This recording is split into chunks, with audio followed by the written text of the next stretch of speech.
Pelajaran yang keempat ya, never ask first ya. Ini ada satu quote yang lumayan menarik ya.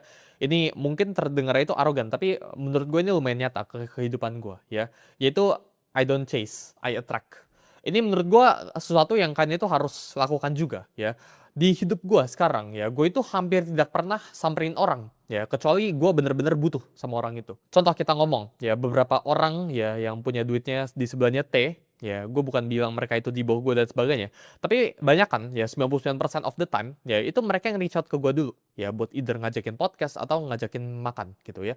Sangat jarang untuk gue itu datengin ke mereka ya. Gue bisa gak networking sama lo gitu ya. Atau enggak pekerjaan. Ya simple. Ya itu dari sisi networking tadi, dari sisi pekerjaan.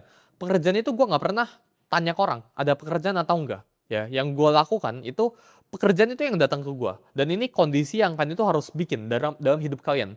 Jadi fungsinya kondisi ini tuh apa? Karena ketika orang yang datang ke lu dulu, ya, itu need, itu kebutuhan. Dan kebutuhan itu menciptakan yang namanya itu desperation. Ketika orang ini udah datang ke lu, lu itu punya higher ground, lu itu punya posisi tawar yang lebih tinggi dibandingkan dengan orang itu. Lu nggak jamin buat menang, ya. Tapi dengan orang itu datang ke lu duluan, lu udah dapat 1 poin ekstra. Orang itu masih nol. Gue hampir jarang sekali reach out ke orang buat minta sesuatu. Ya, gue selalu menawarkan atau enggak orang lain yang biasanya datang ke gue.